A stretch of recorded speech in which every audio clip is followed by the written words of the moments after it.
We just hit a really important milestone. The franchise company is now cash flow positive.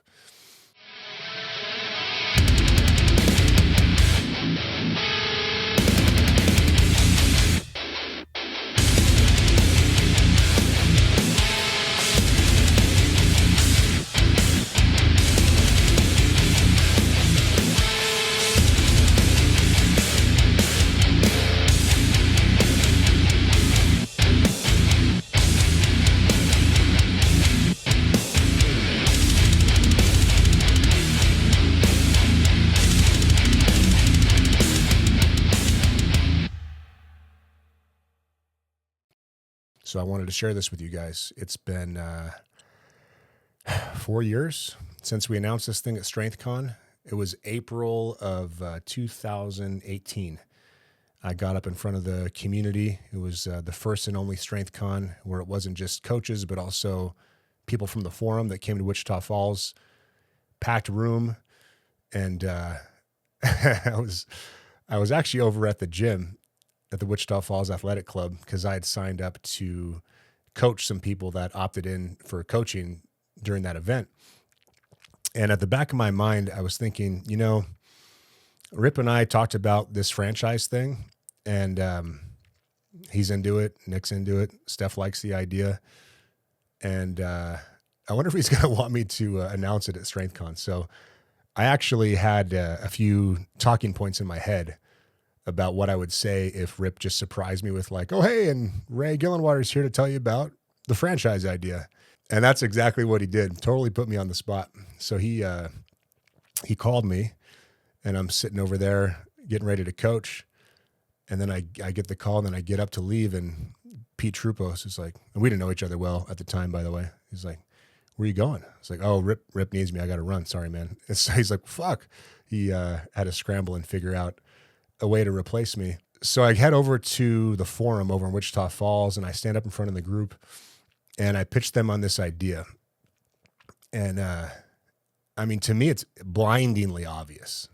Like, there's this program that works better than any other program in the world. It works for everybody. The results you get are profound. And the only way that you can access the program is if you're a giant nerd like me, and you buy Ripeto's book, and you take a bunch of notes, and you go to the gym like I did. I think my first session was in Hawaii. I was at this gym with these gigantic Hawaiian guys benching 4 or 5 plates, loading 75 pounds onto the barbell for my first day on the squat, checking my notes, squatting down to the bottom, standing back up. That was how you did this thing back then, You could hire a coach. There wasn't really online coaching back when I did this thing. There weren't many coaches at all to help you in person. In fact, the reason I messaged him was because I wanted his help with coaching, because my take on things in life that are important is ask the expert. Even if it seems like the expert is busy, doesn't have time for you, is out of reach, whatever, just go for it. So I emailed Rip, and that started our relationship all the way back in, we'll see what date the email says, but maybe 2012 or 2013. I announced the thing at StrengthCon, and then I'm at dinner that night with my wife, and we're eating teppanyaki, one of my favorites, because we're celebrating. And we're toasting, and I just have this weird feeling in my stomach, and it was something about the vibe in the room. It's like, we should be celebrating, but something doesn't feel right. And sure enough, something wasn't right. So I won't get into the full Game of Thrones drama story, but there was some serious fuckery going on within Starting Strength at the time. And there was some attempts at sabotage and all this crazy nonsense, which is hilarious because before I started the franchise company, Grant had bought me out of the first gym that he and I opened together. And I was really at a crossroads because I just met my future wife at the gym, actually. Well, we met at a different gym, but fell in love at the Strength Co in California. And then Grant bought me out, and I was like, well, I've been doing this entrepreneurship thing for a long time, and it's kind of feast and famine. And back in corporate days, I was making bank. I was making, $500,000 a year at BlackBerry. So I'm at this crossroads and I'm like, well, I could open another gym. Didn't make much sense. And I started applying for jobs and, man, I could not stomach it. I mean, one job I applied for was at DoorDash. They were looking for someone to open up their enterprise line of business. So do deals with massive restaurant chains from around the world and figure out a good commission split and work out the business model, all this stuff. Right on my alley. I could totally do that job. Because if you go to Stanford Business School, what they teach you is, and I didn't, by the way, what they teach you is if you want to make a bunch of money, the thing to do is to join a somewhat early stage startup, let's say like Series C, Series B, or later. So they've proven their model, they're making money, they've got tons of funding, they're fast growth. You join them in an executive capacity, you get some equity, you get a fat salary, do that for a few years, work your ass off, you cash out and you move on. So I was like, well, my life is about more than me now. So I should probably just get a job. I've been doing this entrepreneurship thing at the time. This would have been 2017 for about half a decade. So yeah, no more feast and famine, reliable income. And then I did several interviews. They flew me to San Francisco. By the way, imagine working for a San Francisco tech startup in 2022. Jesus, did I dodge a bullet? No need to go into details of the story, but going there reminded me of the politics and the bullshit that you have to deal with in corporate. It's not about what is the problem, how do we solve it, and how do we make everyone involved happy and successful.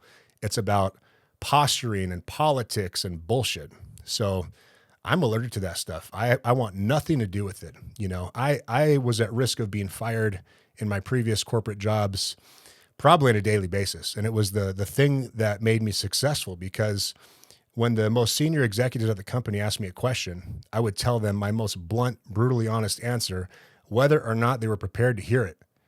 And that analysis and candor is what led us to crazy success. We built $1 billion business in Indonesia, the number one market in the world at the time. We had a damn good time.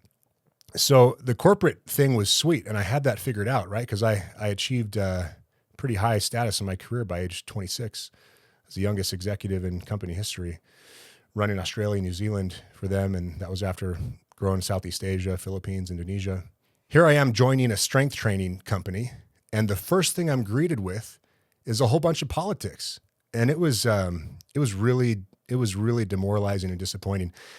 The most amazing thing about it, by the way, was how many people had such firm opinions about business. And I'm thinking to myself, either I don't know what the hell I'm talking about, or these people don't know what the hell they're talking about. But the trouble is, all I had was a concept. So what am I going to do? Like, oh no, my theory's better than yours. Like, no one cares, right? So all we had to do is get to work. After StrengthCon in 2018, I filed with the Federal Trade Commission for this company to become a franchise company. And that was a 3-month, $50,000 process. 3 months and $50,000. And I wrote that check. I bet everything on this company. I went all in, to the extent that I'm not even fully comfortable sharing, because it was either going to be the dumbest thing I've ever done, or something that pays off for the rest of my life, takes care of my family, takes care of my extended family, my friends, Rip, Steph, Nick, all the franchise owners, all the coaches, all the members in this really positive way. It was going to be one or the other. And I'm kind of an extreme guy and I like high stakes, but at that time I was 32 years old and I didn't know that entrepreneurship was going to be the thing that enabled me to raise a family and live a lifestyle the way that I wanted to. So anyways, I went for it. It was a super risky move. And during those 3 months where we were building the franchise disclosure document and going through all the regulatory bullshit, I also built a business plan. But the business plan basically outlined the state of the fitness industry, which is complete nonsense, the state of pop culture and its ideas about fitness, the state of media and its ideas about fitness, how much pent-up demand there is for starting strength based on the analytics that I pulled from the website. Millions of people going to the website every year, spending 3+ minutes on site, visiting 2, 3, 4 pages per session, unbelievably quality metrics. And as far as I'm concerned, this was an untapped business opportunity that was just waiting for someone to put the pieces together. I mean, I didn't really invent anything, right? Mark Ripito, Steph, the whole crew, primarily Mark, obviously. These are the people that innovated. These are the people with the intellectual property. These are the people with the book, the teaching method, the technique, the programming, the certification, all this stuff. All I did really was connect the dots and bring it to market in a way where the incentives aligned. So I spent 3 months building this plan, and we got approved by the FTC the day before the 2018 Starting Strength Coaches Association conference. And I was slated to speak at that event, and I did. The night before, at the hotel room, we signed our first franchise, Starting Strength Austin. And we announced it that day. As resolute and confident as the naysayers seem to be, I've done this before, I was confident. I knew what the hypotheses were. I knew what ideas still had to be tested. And there were some pretty massive bets we were taking there, right? So essentially what I'm suggesting here is that someone takes a couple $100,000 bet to open up a retail franchise gym with the Starting Strength name right on the storefront in a major metropolitan area to fulfill existing demand for Starting Strength. And then if that works, open these things up in smaller markets to see if we can fulfill existing demand and then supplement additional demand by getting more people into the doors that are not yet familiar with the brand. So that's a massive bet. I mean, these gyms, it depends on the gym, but let's say you need 60 plus members to break even. It depends on what you're charging, and it depends on your overhead and stuff. But there hadn't been a gym that reached that level of success that I was aware of that purely just offered Starting Strength. So that was a risk. We were taking a bunch of risks because we didn't have any term contracts. We took a massive risk because we required that people come and train at a set time. You can't just come to the gym whenever you want. This is training. You have a training session with a coach, your personal trainer, and that's an appointment 3 times a week. So we're charging 50% more than the rest of the industry, and we're trying to do it in a way that's ethical. We're trying not to screw people over. We're trying not to have policies that would piss me off. We're trying to be reasonable and fair and treat other people the way we want to be treated, and more importantly, to not treat people the way that we do not want to be treated, or however that goes, the inverse, the silver rule from our buddy Taleb.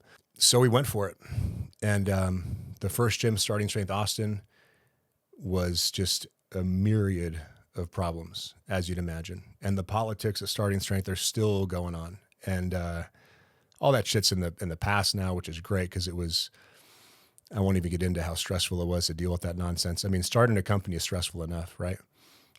Betting everything on it is stressful enough, but having all this conflict and bullshit and politics is just, it was extremely disappointing, distracting, but we made our way through it. And so just to get the timeline here, April of 2018, StrengthCon announcement. July of 2018, 3 months later, we're able to sell franchises. We sell our first franchise. Took us all the way until April of 2019 to open our first gym because of all the bullshit we had to deal with. You would not believe how difficult it is to do business in this country and in most states if you haven't done business at a national level. The amount of red tape and bureaucracy and rules. Our franchise lawyer said it best. He said, it's interesting. The rules that the government creates tends to hurt the good guys and help the bad guys. And truer words have never been spoken about the majority of government policy. There are some good policies that relate to franchising, but most of them it makes it nearly impossible for a bootstrapped startup to become a franchise company, because how many people have the ability to take 50 grand out of their pocket and wait 3 months before they can start a business? And then franchising is a long tail payoff. We sell franchises for $40,000 a piece, and we take 10% of the gross revenue. And the team that you have to assemble to build a franchise system that is complete and useful enough to generate demand and provide an amazing member experience and to kick everybody else's ass in this industry, the people that you have to bring on are not cheap. And if you bring on crappy people, you're going to have a crappy company. So we did this the long, hard way. The money that was poured into this company, the money that was poured into the first gym came out of my pocket. It came out of Rip and Steph's pockets. And it was a pretty ballsy move on Rip's part, actually. But Rip has fantastic business judgment, because in the early days, I asked him, so are you comfortable with me raising some money? Because we might need a couple $1,000,000 to make this thing fly. He said, well, how much do you need? I'd rather put in the money myself. I was like, damn. And I had just done a big bet on my previous company. It didn't pay off quite the way that I wanted to. It wasn't a failure, but it wasn't what it could have been. So I was wary of making bets that big myself, and especially wary of taking someone else's money and putting them at that level of risk. But we both believe in the concept. We both know what this brand can do. It's just, all it comes down to is, can we connect the dots well enough in time before we go bankrupt in a way that has the incentives aligned for everyone involved? And that really was the question. So, by the way, before the end of 2018, so the year that we announced this thing, we hadn't opened any gyms yet. By the end of that year, we had sold 9 franchises. We sold 9 franchise gyms, and we had 0 built. And that's not because of me. That's because of Rip. That's because of Steph. That's because of Nick. It's the brand that they've built and the amount of trust that people have in whatever it is we decide to do, which is, it's such an unbelievable amount of responsibility, because it's one thing if we blow a bunch of cash and then people are in a worse financial position. That's terrible, and it's catastrophic, especially as Rip is, I mean, he's at retired age roughly, right? But then on top of that, to potentially tarnish the brand if we fuck this up, it was an unbelievable amount of stress, So we opened our first gym in April of 2019. We opened our second gym in, I believe it was July, Starting Strength Dallas, July of 2018. And then the next month, I believe it was August, we opened Starting Strength Houston. And man, Austin, I was a little worried about, because the sign isn't very visible from the street. And there was an affiliate gym there prior, and it kind of was puttering along. So it's like, is this new system so good, and is the brand so strong that we can make a successful gym? Well, in 2021, Austin grossed over $350,000. Not bad. So, and I knew Dallas would fly, because Dallas is right on Greenville Avenue. I mean, if you haven't been to DFW, that is a booming metroplex and has been for years.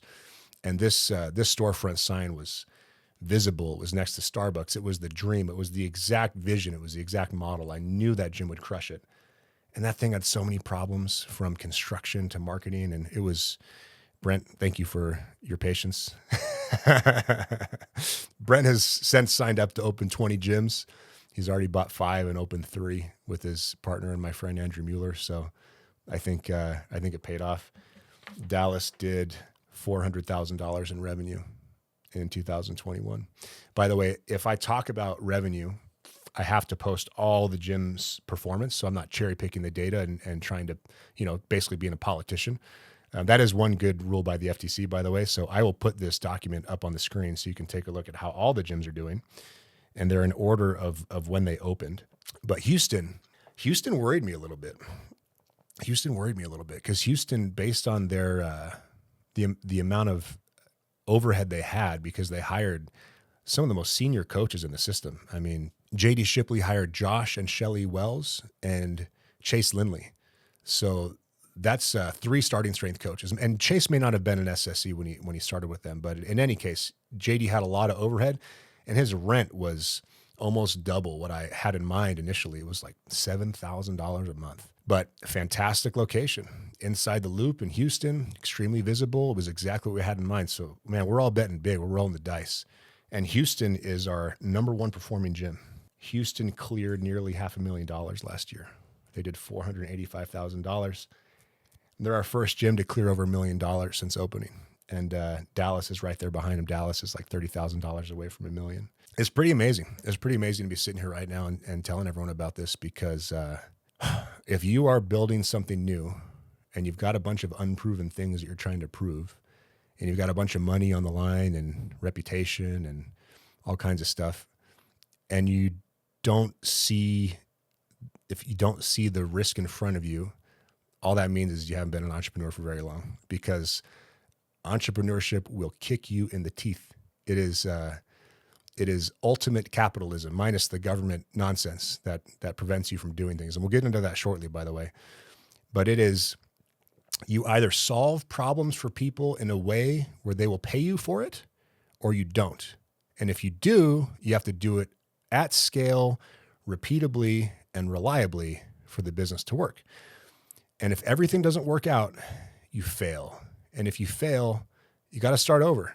And having made $500,000 a year at 26, I had a bunch of cash in the bank. And I didn't come from a rich family. I built my wealth from scratch. I've been working since I was 10.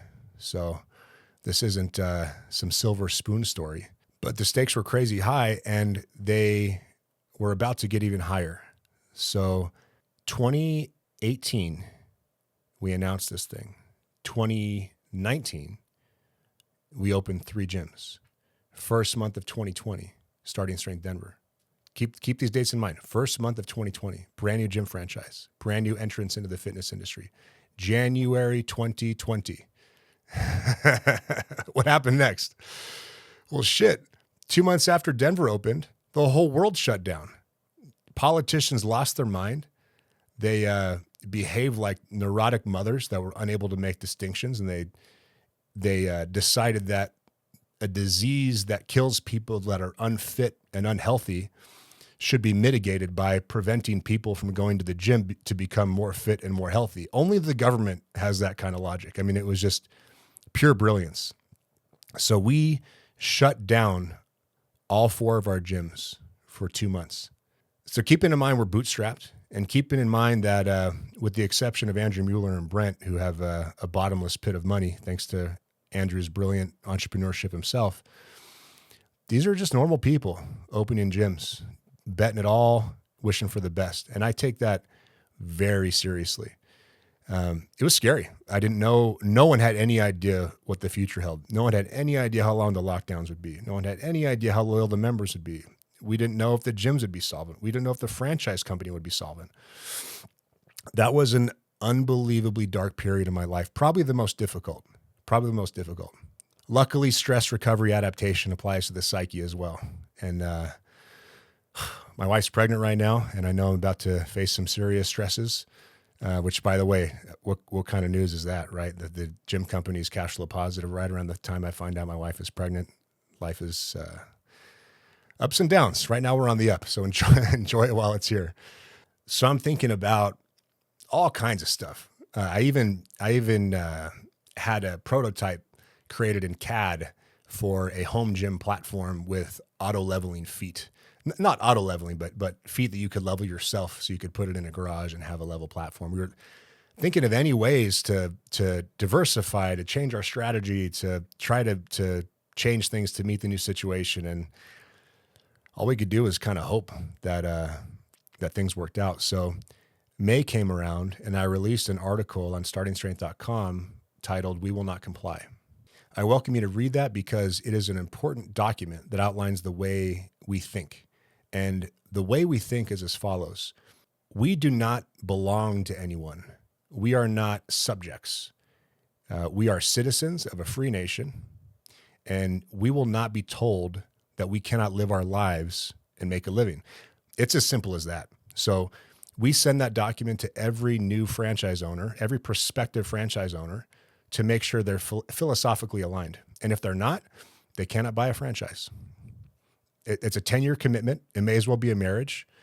We only want to work with like-minded people. We want to work with people that see the world the way that we do.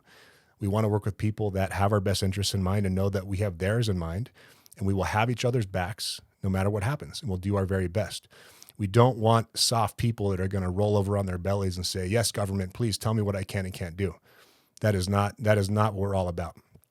There are not enough companies standing up against this bullshit, and we are one of them. So that was a useful in a lot of ways. But we didn't open another gym for the entire year.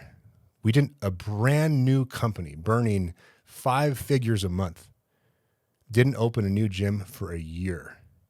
But we sold a bunch of gyms. I'm trying to think how many we sold. Shit, was it 12 or 13? I'll put the number on the screen. In 2020. And during that period, we didn't sign a lease either. So, I mean, this is, when I say long tail, this is long tail.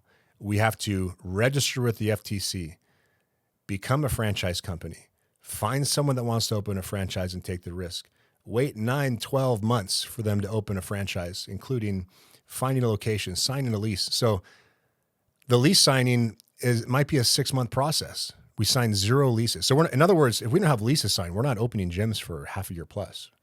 So we start 2021 and we start signing some leases. And then in, was it March or April? We did our owners retreat, our first owners retreat. We got all the franchise owners together outside of Austin, and we all got together and hung out and had a good time for 3 days. Hung out in the jacuzzi, lifted some weights, had useful conversation, talked business. Brent made us brisket. We had the event catered. It was awesome. It was a great time. But I wasn't fully settled because, you know, it still didn't feel real. We had gyms that were opened. We had a bunch of franchise owners that had signed on. But man, I'd been doing this entrepreneurship thing for so long. I know better than to get too excited. So the whole time I'm just kind of waiting with bated breath, and all I can do is work as many hours as possible and hire the best people and try to have the best ideas and try to get things put together as quickly as possible. And luckily, that's what we did. So then fast forward to September of this past year, 2021, we had our first coaches conference. And the first coaches conference was when this thing really felt real, because we had 70 people at Wichita Falls Athletic Club in September of 2021. And we spent half the day on Saturday on the platform, half the day on Saturday in the classroom. We lifted together on Friday. On Sunday, we talked business. We did Q&A with Rip. It was, Steph baked me a cake. That's one of the photos in the intro reel. That was a very special moment for me. Steph is a tough customer. Steph is hard to impress. So the cake was meaningful. Our last owner's retreat. Rip came down to the first one. It was great. And he drank and had a good time, stayed the night. And then this one, he just came down for the day. He's like, so what are you guys doing? I was like, well, we're going to play some games. He's like, he's just laughing at us. And then he was asking about what our plans were. And it's like, yeah, tomorrow we're going to go on a boat ride. And he goes, a boat ride? So he's just totally making fun of us, which is one of the things he's best at. So, hey, Rip, you don't like boat rides, but we had a good time. So after the conference, things got crazy busy. Towards the end of that year, we opened 7 gyms in 6 months. And my sister, Jen, who I hope to have on the podcast soon, did not have a stroke. So that's good. No one's had a stroke yet. I think we've all come very close.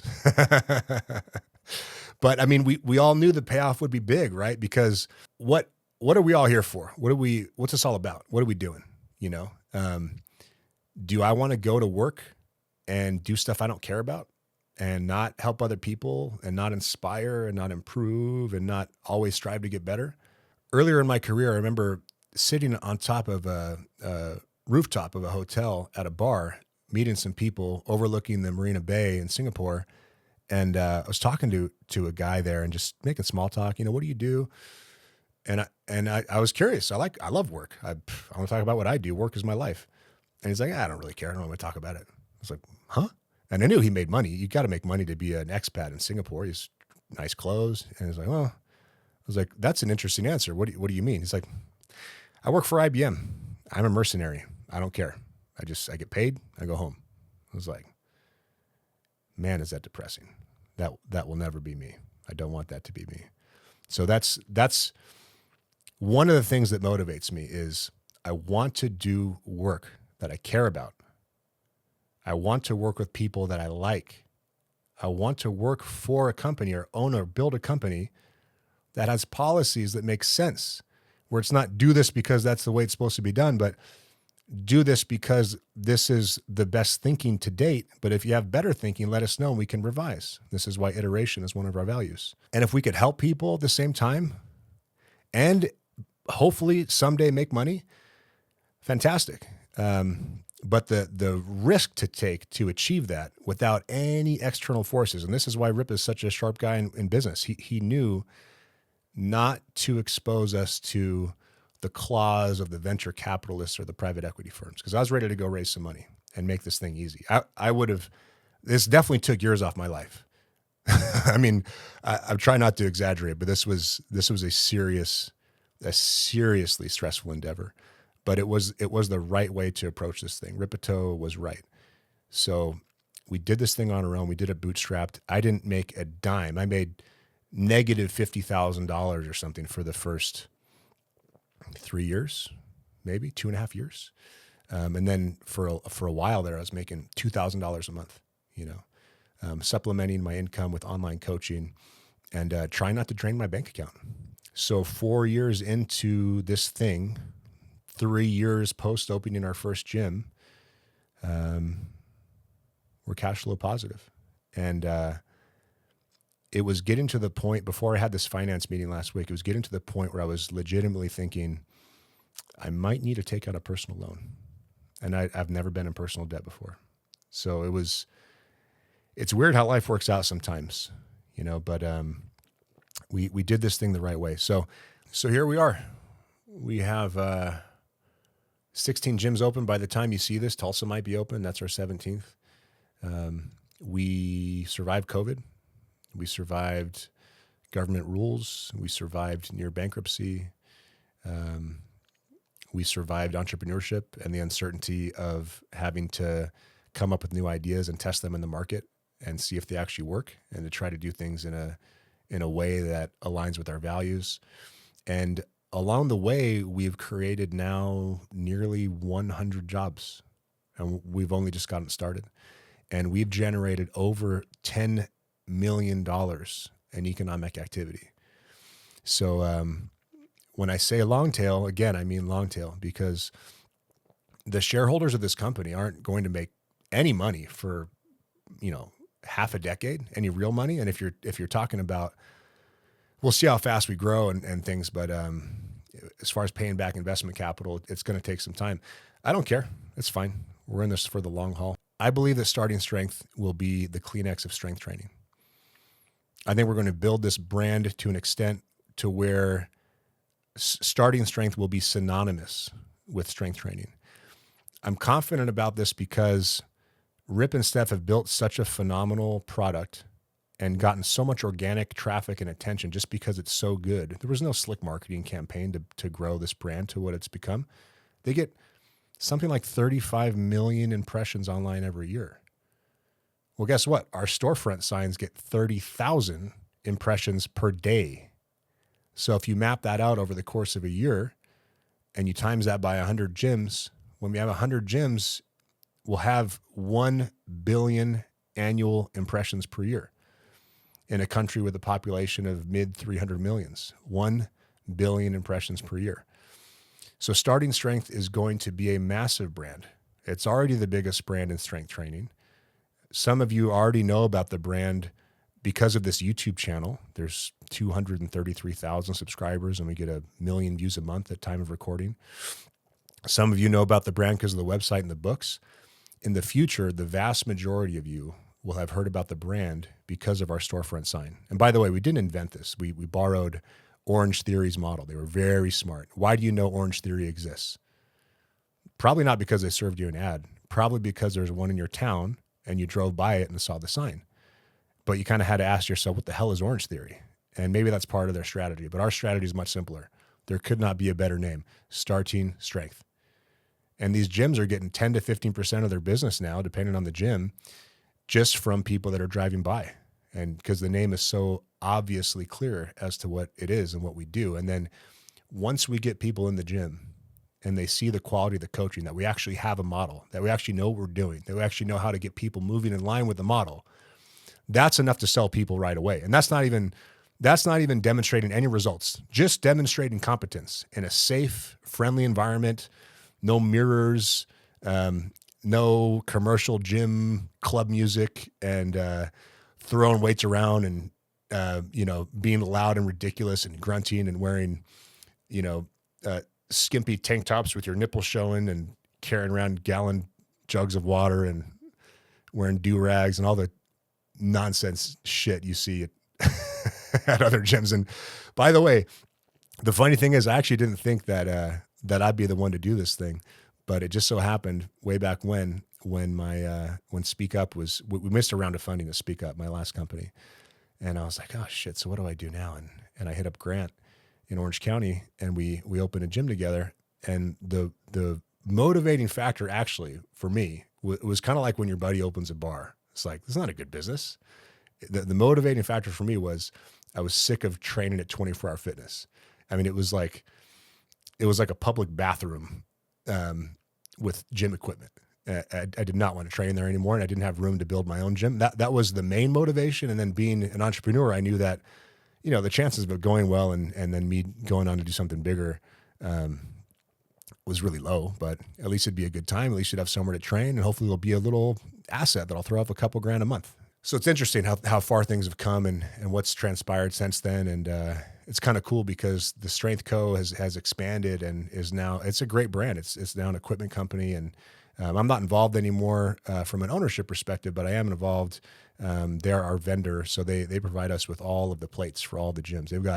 They've got the best damn plates in the industry. Ripito helped design those, and those are available at thestrength.co, by the way, if you want to check those out. So we talked about the past. We talked about where we are now. I gave you a little glimpse about what I think the future holds. Let's talk more about that, because we are definitely going to be copied. Anytime there's a successful business, you have copycats, and I don't see that as a threat. I'm not worried about that. I take that as a compliment. I take that as flattery. I think anyone doing strength training stuff in this industry is great, because they will eventually find us, and we are the best. And if somebody can beat us, I encourage the competition to try to beat us. I encourage the competition to try to develop a better program, a better member experience, and a better outcome. Because if they can do that, then we need to learn what they're doing, and we need to iterate. But at the moment, we're at the top of the heap. So all we have to do is keep providing a phenomenal experience to our members. If you look at, go on Google Maps and look up any of our gyms and look at the reviews. They're almost all 5-star reviews. And we got our first 3 or 4-star review yesterday, I think, in company history out of one of our gyms. I won't name and shame them, but it's almost all 5-star reviews. So we just have to keep the standard high. We can't get anxious and let coaches in that aren't qualified. We can't get anxious and let gym owners in that we don't really want to work with for at least a decade. We can't get anxious and let members in that we know that are going to spoil the community vibe and are not a good fit. We just have to take our time, do things the right way, do things the way things used to be done when I was growing up. Nowadays it feels like everything has just had the soul sucked out of it. It's all private equity. It's all profit only. Fuck people. It's all about money. And, I was about to say that's fine, but it's not fine. I don't think it's fine. And I don't like doing business with companies like that. I like doing businesses with companies that are owned by people that care, that have skin in the game, and they want to produce something of value. They want to do something quality. So for example, I told you guys I'm nerding out on this camera stuff, right? And there's this brand called Peak Designs. I want to meet the engineers that create these things at Peak Design. Their backpacks, their camera straps, their tripod. These people are unbelievably thoughtful and disciplined about the way they design their products and bring them to market. And that's how we are too, and that's how things are going to remain. And that will be our secret to success, because the copycats are already here. We've got a copycat in the UK. They stole all of our wall art, our trade dress. We've got a copycat in Egypt. But I'm all too familiar with copycats. I mean, when I landed in Singapore and then I decided to take on the Indonesian market for BlackBerry, it was all gray market imports, and they had malls. BlackBerry was so popular in Indonesia at the time, they had entire malls dedicated to selling BlackBerries. None of them were official. They're all knockoffs. It all looked like shit. The brand was just bastardized. It was a mess. So we went in there, cleaned it up, put in some authorized distribution, 2-year warranties, service center in the country, authorized distribution at 5,400 retail stores across the country, a country of 17,000 islands. So, again, I've done this before. We're going to do it again. We're not compromising on standards. and we welcome the competition. So there's going to be a starting strength light. Someone is going to come in and try to do what we do and try and do it for cheaper. And I cannot wait for that, because you cannot half-ass this. You cannot shortcut this.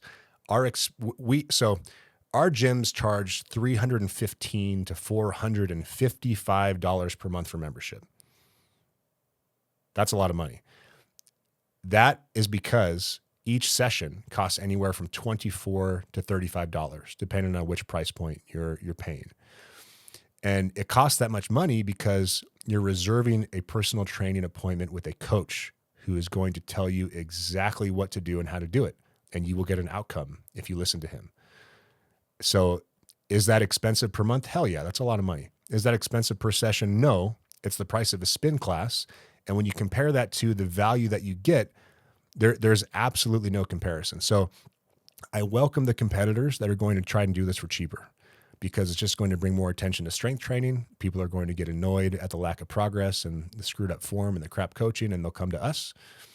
And then there may even be a company that tries to do this more premium, like what Equinox is, the 24-hour fitness. So scented towels, sauna, $800 a month type stuff. And that's fine. That's a small segment of the market.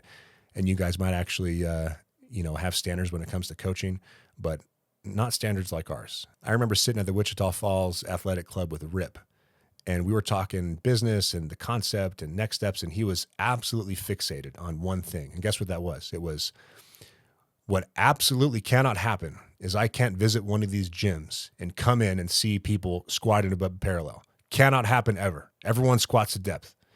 And he was harping on this. And that was the most important thing to him. This is Rip's body of work. This is Rip's brand. These are the standards that he set.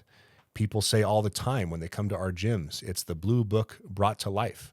That's a huge responsibility. So for those of you that are coaches and apprentices watching this, keep that in mind, and don't do anything in the gym that you wouldn't do in front of Rip. And that's the way we've been operating, and it has really served us well so far.